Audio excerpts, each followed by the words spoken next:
And finally, staying in Europe, Romania is in the grips of political turmoil after election authorities banned the far-right pro-Russia candidate Calin Georgescu from contesting the presidential election in May. The country erupted and riots left Bucharest paralyzed. Georgescu has promised to contest the race and dismissed all allegations of colluding with Russians. As always, stepping into this murky political battle is none other than Elon Musk, who is vehemently urging Romanians to rally behind Georgescu. As Europe sees a rise in right-wing politics, is Romania possibly next? Our final report dives in. Democracy, of the people, by the people, and for the people. Often praised as the governing mechanism of the free world, modern-day democracies have now evolved, where the push and pull in the corridor of power go far beyond voters. And this is what unraveling in Romania. On Sunday, the country's election authority banned far-right pro-Russia candidate Calin Georgescu from contesting in the presidential runoff in May. This came despite Georgescu winning the election in November last year. But the first round was cancelled by the country's constitutional court exactly a month after the results were announced. And Georgescu was blamed for colluding with Russia to win the election. He agreed to contest again and was leading in all the opinion polls. Then the electoral authority banned him from the May face-off, claiming they were protecting democracy. Instead, violent protests erupted across Romania. And the capital city of Bucharest was paralyzed by riots. Thousands protested outside the election authority's office. Stones were hurled, vehicles were overturned, and windows shattered. The riot police stepped in and clashed with demonstrators. Seeing the support from his well-wishers, Georgescu promised to fight the election authority and run for president. We go together all the way for the same values: peace, democracy, freedom.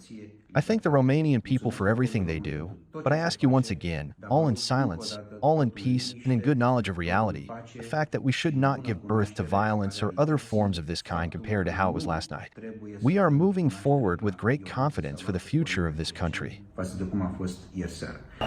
Meanwhile, thousands are now questioning the current government and their decision to support the banning of Georgescu from the runoff. I know that Calin Georgescu was barred as a candidate. It is not a democratic way, it's just bullshit. It's a disgrace to the leadership of this country, and you see that Mr. Georgescu has different opinions, and that's why they didn't accept him. First of all, by the government coalition. Then there are many who don't like it. If Georgescu was barred from running in presidential election yesterday, it means there is no democracy in our country. Democracy has been annulled, and we have nothing to look for here. We can't do anything at all. Now, Georgescu has for long been a pro-Russia populist. He believes that Romania should maintain friendly relations with Putin and not follow Western Europe's anti-Moscow stance. However, his rise as Romania's prominent presidential face has not been without political interference. Georgescu is a 62-year-old agronomist who has prompted sustainability for years. He served as a diplomat from 2013 for nearly a decade before joining politics as an independent candidate in 2022.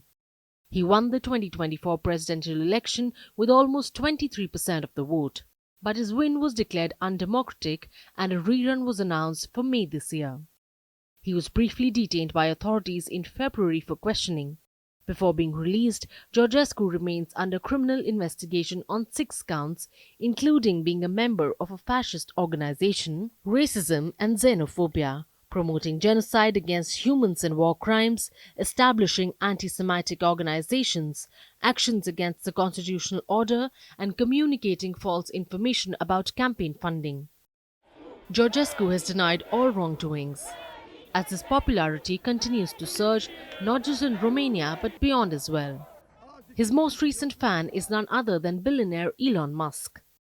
After the Romanian's candidacy was banned, Musk was quick to show support for the pro-Russia candidate while questioning democracy in Romania. Musk's interactions around Georgescu have grown significantly on social media platform X in recent days. In fact, Georgescu and Musk were even supposed to meet in Bucharest this week. However, the Tesla CEO cancelled his visit after violent protests erupted yesterday. And it is not just Musk who's vouching for him. US Vice President J.D. Vance too has expressed support for the far-right candidate. Romania's constitutional court will rule on Georgescu's fate on Wednesday, though his supporters believe the ruling will not be in his favor, as Romania witnesses one of its most prominent political battles in recent times. Europe, the United States and Russia are closely watching the developments.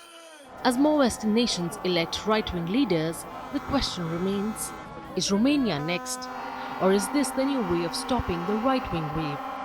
By preventing populist leaders like Georgescu from contesting elections altogether.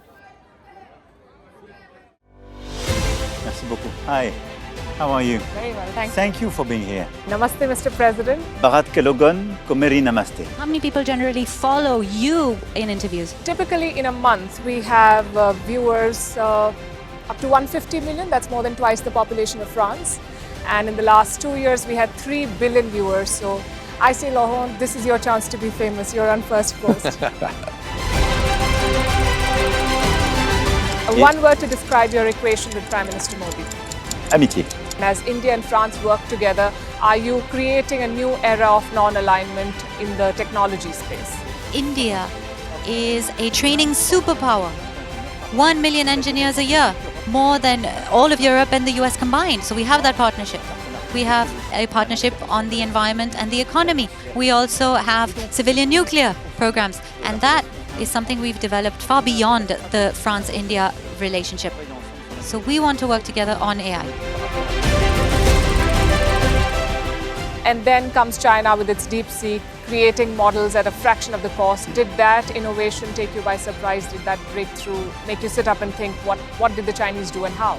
But what did DeepSeek do? They took everything that was already available from the last AI model, and then they recalibrated it. So are you going to ban Chinese AI in France? So we don't have this American approach of banning tech because of where it comes from.